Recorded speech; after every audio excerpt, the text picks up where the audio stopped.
Pada edisi ini, kami akan melanjutkan pembahasan edisi ke-20. Setelah Samiri membuat patung hidup anak sapi betina dari emas yang menyesatkan kaum Bani Israel, banyak pengikut Nabi Musa alaihi salam yang kembali menyembah berhala, dan mengikuti Samiri yang menyebut dirinya Imam Kabala. Nabi Musa alaihi salam sangat marah, dan membunuh semua pengikut beliau yang menyembah berhala. Kemudian Samiri diusir oleh Nabi Musa alaihi salam dari bangsa Israel. Nabi Musa alaihi salam tidak membunuh Samiri, karena beliau tahu bahwa yang berhak melenyapkan Samiri atau Dajjal hanya Nabi Isa alaihi salam di akhir zaman. Samiri mengarungi zaman kebesaran Nabi Daud alaihi salam, kemudian di zaman Nabi Sulaiman alaihi salam. Di zaman Nabi Sulaiman alaihi salam, Samiri sudah berganti nama menjadi Hiram Abiyot, yang di kalangan Bani Israel dikenal sebagai arsitek dan ahli bangunan. Di zaman Nabi Sulaiman alaihi salam ini, semua kitab sihir milik nenek moyang Bani Israel disita dan dibawa ke singgasana beliau, sehingga pada zaman beliau semua ahli sihir tidak berdaya untuk mempengaruhi manusia. Tetapi sebagian kaum Bani Israel tetap melakukan penyembahan berhala, dan melakukan ritual-ritual sesuai dengan ajaran Imam Kabala. Semua kitab peninggalan nenek moyang Bani Israel tersebut, disimpan dalam satu kotak dan dijaga oleh pasukan pilihan dari Bani Israel yang dikenal dengan nama Knight of the Temple King Solomon, yang dimana cikal bakal dari ksatria Templar. Setelah Nabi Sulaiman alaihi salam wafat, Hiram Abiyot merupakan salah satu pembesar dan arsitek Nabi Sulaiman alaihi salam, dan juga pembesar yang mengepalai Knight of the Temple King Solomon.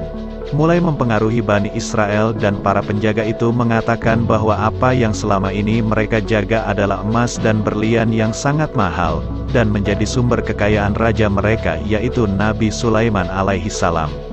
Sebagian besar penduduk percaya dengan hasutan itu termasuk para penjaga. Mereka membongkar dan tidak menemukan harta benda, melainkan buku-buku sihir kuno peninggalan nenek moyang Bani Israel sejak zaman Nabi Musa alaihi salam.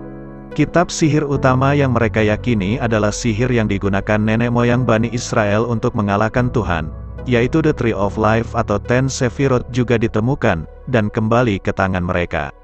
Kami akan membahas lebih detail pada edisi Nabi Sulaiman alaihi salam. Terus ikuti channel kami agar kalian semua tahu sejarah yang sebenarnya. Hingga sampailah Samiri atau Dajjal ke zaman Nabi Isa alaihi salam, dan berganti nama menjadi Yudas Iskariot. Pada saat kelahiran Nabi Isa alaihi salam, pendeta Sanhedrin merubah ayat-ayat di kitab Taurat, dan mengenalkan kepada pengikutnya sebagai kitab Talmud. Nabi Isa alaihi salam, sejak kecil diasuh oleh Nabi Zakaria alaihi salam. Selain untuk mewahyukan Injil, Tuhan mengutus Nabi Isa alaihi salam untuk meluruskan dan mengembalikan ajaran kitab Taurat yang sudah diubah oleh pendeta Sanhedrin, menjadi kitab Talmud. Sejak berusia 9 tahun, Nabi Isa alaihi salam sering dibawa oleh Nabi Zakaria alaihi salam untuk mendengarkan kajian keagamaan. Saat itulah Nabi Isa alaihi salam selalu membantah pendeta-pendeta Sanhedrin, yang menyampaikan kajian kitab Taurat yang sudah diubah oleh mereka menjadi kitab Talmud. Karena kajian agama mereka terlalu sering dibantah, dan diluruskan oleh Nabi Isa alaihi salam sesuai dengan ajaran Taurat yang asli, para pendeta Sanhedrin kemudian sepakat untuk membunuh Nabi Isa alaihi salam. Untuk mencapai tujuan mereka membunuh Nabi Isa alaihi salam, kemudian mereka mulai mengarang cerita dengan tema Tuhan bingung, dan disebarkan kepada seluruh umat manusia. Mereka mengarang cerita Tuhan bingung memikirkan Nabi Adam, bahwa saat Nabi Adam dan Siti Hawa tidak diperbolehkan Tuhan untuk memakan buah terlarang, tetapi kemudian dilanggar oleh Nabi Adam dan Siti Hawa. Hal itu membuat Tuhan murka. Ketika Tuhan mau menghukum Nabi Adam, Tuhan berpikir, kasihan Nabi Adam, bisa hancur bila Tuhan pukul. Tetapi bila tidak dihukum, Nabi Adam sudah melakukan kesalahan besar, dan kemudian Tuhan bingung, apa yang sebaiknya dilakukan.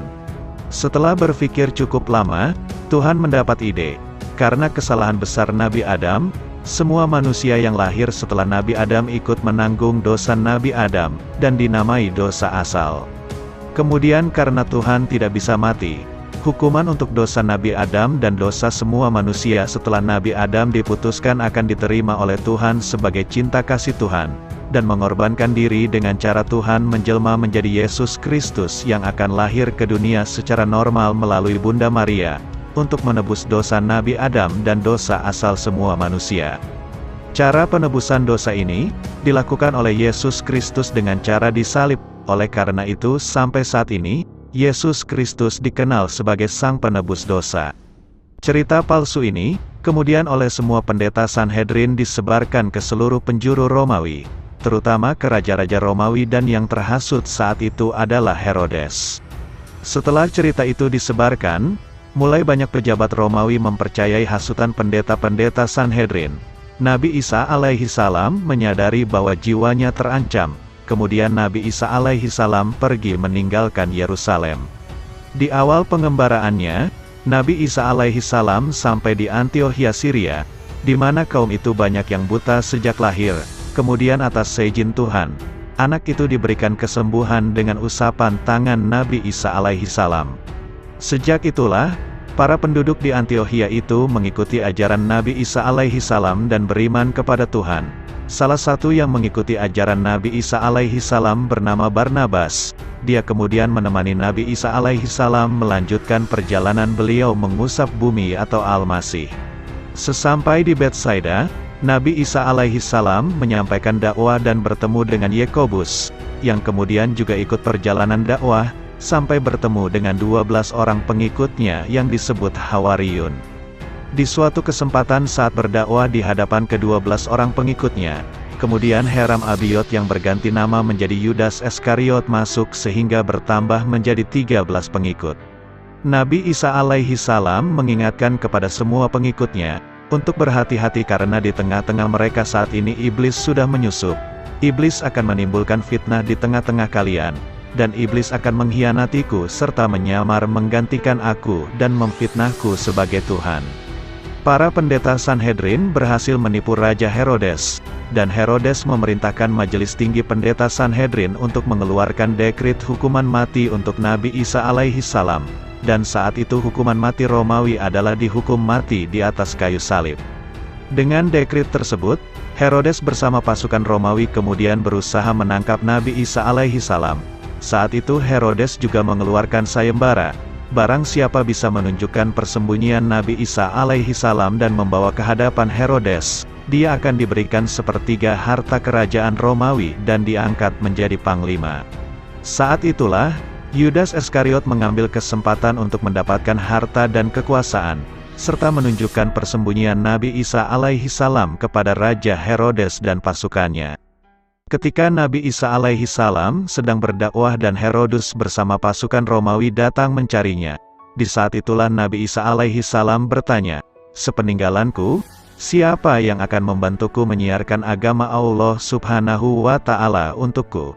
Hawariyun kemudian menjawab, "Kami yang akan meneruskan syiar agama Allah subhanahu wa ta'ala." Referensi Al-Quran Surat As-Saff ayat 14. Bersamaan saat Yudas Iskariot, Herodes dan pasukannya sampai ke persembunyian Nabi Isa alaihi salam, Allah subhanahu wa ta'ala berfirman kepada Nabi Isa alaihi salam. Referensi Al-Quran Surat Ali Imran ayat 55. Ketika Allah berfirman, "Wahai Isa, Aku mengambilmu dan mengangkatmu kepadaku, serta menyucikanmu dari orang-orang yang kafir, dan menjadikan orang-orang yang mengikutimu di atas orang-orang yang kafir hingga hari kiamat. Kemudian kepadaku engkau kembali, lalu aku beri keputusan tentang apa yang kamu perselisihkan." Saat itu kemudian atas izin Tuhan, Nabi Isa alaihi salam ditidurkan, dan Yudas Iskariot diserupakan seperti Nabi Isa alaihi salam. Yudas Iskariot kemudian ditangkap dan diseret ke hadapan Herodes. Kemudian Yudas Iskariot yang diserupakan Nabi Isa alaihi salam sebelum dibawa ke Golgota, dia dipaku kaki dan tangannya di kayu salib dalam posisi ditidurkan. Saat itulah dia melihat Nabi Isa alaihi salam diangkat oleh Tuhan ke dimensi lain. Setelah selesai disalib, kemudian Yudas Iskariot diarak ke bukit Golgota. Di perjalanan itulah, tubuh Yudas Iskariot yang diserupakan Nabi Isa alaihi salam ditusuk-tusuk pedang oleh Herodes, dan para penduduk penganut Talmud meyakini bila meminum darah sang penebus dosa, tubuh mereka tidak akan bisa disentuh api neraka. Ritual ini kemudian berkembang sampai sekarang dengan nama Ekaristi Holy Water. Saat itu juga Yudas Iskariot alias Samiri alias Dajjal, kehilangan mata kanannya karena salah satu tusukan pedang Herodus. Inilah ciri Dajjal yang hanya diketahui Nabi Muhammad SAW, dan disampaikan kepada seluruh umat beliau sampai saat ini. Jika ada mengaku sebagai Tuhan tetapi mata sebelah kanannya rusak, itu adalah Dajjal. Karena Tuhan amat sangat sempurna, tidak cacat seperti Dajjal. Kenapa hanya Nabi Muhammad SAW yang mengetahui hal ini? Karena sejak Nabi Adam alaihissalam sampai dengan Nabi Isa alaihissalam ditidurkan dan diangkat ke dimensi lain, mata Dajjal masih belum rusak terkena tusukan pedang Herodes. Barnabas mengetahui bahwa yang disalib dan dibunuh itu bukan Nabi Isa alaihissalam, tetapi Yudas Iskariot seperti yang sudah pernah disampaikan oleh Nabi Isa alaihissalam saat berdakwah. Barnabas ingin membuktikan kalau dia Dajjal, kemudian menunggu Yudas Iskariot terkubur selama 3 hari 3 malam dan akan digalinya. Apabila dia masih hidup, berarti benar bahwa Yudas Iskariot adalah Dajjal. Sebelum Barnabas menggali, Tuhan kemudian mengembalikan lagi wajah asli Yudas Iskariot. Pada saat perubahan itulah, wajah Nabi Isa alaihissalam tergambar di kain kafan, yang sampai sekarang masih ada di Turin, Italia, dan dianggap sebagai wajah Yesus Kristus Sang Penebus dosa sampai saat ini. Setelah digali, benar bahwa Yudas Iskariot bangkit dan masih hidup. Barnabas makin yakin bahwa ini adalah Dajjal. Kemudian Barnabas merawat Yudas Iskariot karena menunggu bukti terakhir bahwa Yudas memfitnah Nabi Isa alaihissalam sebagai Tuhan. Beberapa waktu kemudian, benar ucapan Nabi Isa alaihissalam, Yudas Iskariot kemudian mengaku kepada Barnabas bahwa dia adalah Yesus Kristus Tuhan Sang Penebus dosa. Barnabas kemudian mengusir Yudas alias Samiri alias Dajjal dari rumahnya. Yudas Iskariot kemudian menemui Herodes untuk meminta hadiah yang dijanjikan. Kemudian Yudas Iskariot menjadi pembesar Romawi dan berganti nama menjadi Hiram Abif. Sepertiga kekayaan Romawi menjadi miliknya, hingga sampai Herodes mati.